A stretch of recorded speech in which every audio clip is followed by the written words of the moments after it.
Subscribe कीजिए मेरे channel को और बेल आइकन दबाइए ताकि आप मेरा कोई भी वीडियो मिस ना करें। तो ये बन गया हमारा टेस्टी वेजिटेरियन पुलाव। इसका एक एक दाना बिल्कुल अलग अलग है और बिल्कुल खिला खिला है। आप ये देख सकते हैं फ्रेंड्स, ये बिल्कुल वैसे ही लग रहा है जैसे कि रेस्टोरेंट में मिलता है या फिर शादियों में मिलता है। और इसे ही आज हम बनाएंगे झटपट से घर पे। हाय मेरे प्यारे दोस्तों, कैसे हैं आप सब लोग। तो देखा आपने इस वेज पुलाव का टेक्सचर कितना बढ़िया आया है, बिल्कुल रेस्टोरेंट स्टाइल जैसा। तो बस अब यही बनाएंगे हम घर पे बहुत सारे गरम मसालों के फ्लेवर्स के साथ और झटपट से बन जाएगा प्रेशर कुकर में। एंड मुझे विश्वास है कि आपको ये रेसिपी ज़रूर ज़रूर पसंद आएगी। तो चलिए देखते हैं कैसे बनाते हैं वेज पुलाव घर पे।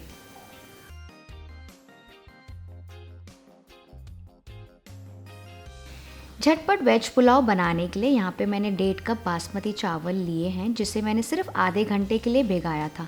ध्यान रखिए इसे बहुत ज़्यादा नहीं भिगाना है, वरना आपके चावल टूट जाएंगे।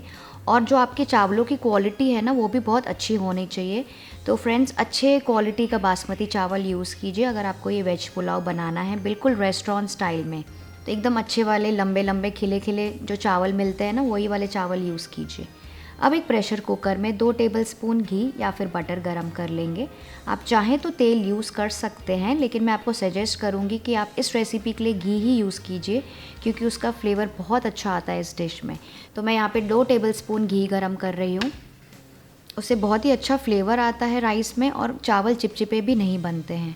इसके बाद हम इसमें डालेंगे एक छोटा टुकड़ा दालचीनी का, 4 से 5 लौंग, 2 से 3 हरी इलायची, 5 से 6 काली मिर्च के दाने, एक तेज पत्ता, 1 चम्मच ज़ीरा। और इन सारी चीज़ों को, सारे गरम मसालों को 20 से 30 सेकंड के लिए अच्छे से फ्राई कर लेंगे। ये बहुत ही इंपॉर्टेंट स्टेज है, इसी से हमारे चावलों को फ्लेवर मिलेगा और इसमें से अब हल्की हल्की खुशबू भी आने लगी है। 20 से 30 सेकंड फ्राई करने के बाद हम इसमें डालेंगे 2 प्याज। तो यहाँ पे मैं 2 प्याज डाल रही हूँ, जिसे मैंने ऐसे लंबे लंबे पीसेस में काटा है। इसे पकाएंगे मीडियम हाई फ्लेम पर 3 से 4 मिनट के लिए, या जब तक ये स्लाइटली गोल्डन ब्राउन ना हो जाए।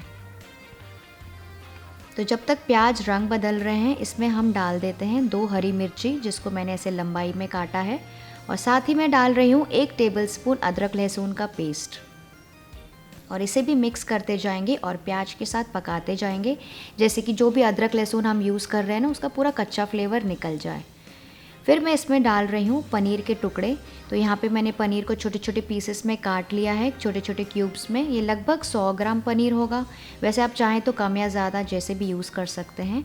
और पनीर को हम इसमें प्याज के साथ फ्राई कर लेंगे, जैसे कि स्लाइटली गोल्डन ब्राउन ना हो जाए। आप चाहें तो पनीर को अलग से भी फ्राई करके इसमें डाल सकते हैं, लेकिन क्योंकि मैं आज ये रेसिपी ऑलरेडी प्रेशर कुकर में बना रही हूँ, तो मैंने सोचा थोड़ा सा टाइम बच जाएगा और सारी चीज़ें ना प्रेशर कुकर में ही डाल देती हूँ। तो मैंने पनीर को भी प्रेशर कुकर में ही ऐसे फ्राई कर लिया है प्याज के साथ। और अब बारी आती है सारी वेजिटेबल्स डालने की।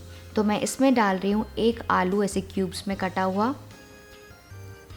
1 छोटी गाजर के टुकड़े, 8 से 10 टुकड़े फूल गोभी के, आधा कप मैं यूज़ कर रही हूँ यहाँ पे हरे मटर, ये फ्रोज़न मटर हैं। और फिर मैं इसमें डालूँगी 8 से 10 बीन्स, जिसे मैंने ऐसे छोटे छोटे टुकड़ों में काट लिया है। इन सारी चीज़ों को बस थोड़ी देर पकाएंगे, यानी कि बस 2 मिनट के लिए ही पकाना है। इसे बहुत ज़्यादा नहीं पकाना है, वरना ये कुकर में जब हम सीटी बजाएंगे ना, तो वो बहुत ज़्यादा मैशी हो जाएंगे। हाँ, और एक बात, यहाँ पे मैंने जो वेजिटेबल्स यूज़ किए हैं उसे बहुत ज़्यादा फाइन चॉप नहीं किया है, नहीं तो वो सीटी बजने के बाद बहुत ज़्यादा सॉफ्ट और मशी हो जाएंगे। अब हम इसमें डालेंगे बासमती चावल जो हमने सोक करके रखे थे, और चावलों के साथ सारे वेजिटेबल्स को अच्छे से भून लेंगे बस 1 से 2 मिनट के लिए, ताकि चावलों में घी का फ्लेवर और गरम मसालों का फ्लेवर अच्छे से चला जाए और वो बहुत ज़्यादा खिले खिले और स्वादिष्ट बने। तो बस इसे बहुत ज़्यादा टॉस नहीं करना है, हल्के हल्के हाथों से 1 से 2 मिनट के लिए चावलों को मसालों के साथ और वेजिटेबल्स के साथ भून लीजिए। तो मुझे इस समय एक बात याद आ रही है, जब मैं छोटी थी तो मेरी मम्मी ऐसे ही मिक्स वेजिटेरियन पुलाव बनाती थी। एक बहुत बड़ा सा बर्तन था, हम लोग उसे सिंधी में सिपरी कहते हैं, क्योंकि हम लोग, मुझे याद है कि हम लोग जॉइंट फैमिली में रहते थे और वो बहुत सारी वेजिटेबल्स डालती थी, और साथ ही मैं क्या करती थी ना, वेजिटेबल्स के साथ साथ सोया नगेट्स के पीसेस भी डाल देती थी और हमको कहती थी फटाफट खा लो, ये बहुत हेल्दी है और ये वेजिटेरियन चिकन है। और मैं उस समय ना मुंह बनाती थी। और अब देखो मैं खुद अपने बच्चों को वेजिटेबल्स और सारी हेल्दी चीज़ें खिलाने की कोशिश करती रहती हूँ किसी ना किसी फॉर्म में। तो चलिए बढ़ते हैं पुलाव की तरफ। तो बस अब इसमें बारी आती है पानी डालने की। तो यहाँ पे मैंने 1.5 कप चावल यूज़ किए थे, तो उसके लिए मैं डबल पानी नहीं यूज़ कर रही हूँ। डबल पानी यानी कि 3 कप, लेकिन 3 कप से थोड़ा कम पानी यानी कि 2.5 कप पानी मैं यूज़ कर रही हूँ। तो ध्यान रखिए, हमने यहाँ पे 1.5 कप चावल यूज़ किए थे और उसमें मैं यूज़ कर रही हूँ 2.5 कप पानी।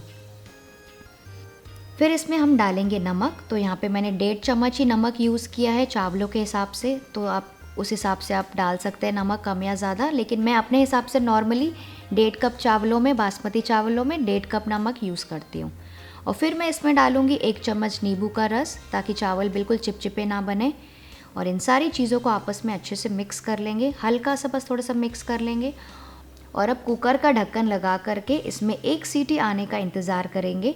और जैसे ही इसमें 1 सीटी आ जाएगी, इसे लोएस्ट फ्लेम पे रखेंगे बस 1 मिनट के लिए, और फिर गैस का फ्लेम ऑफ कर देंगे।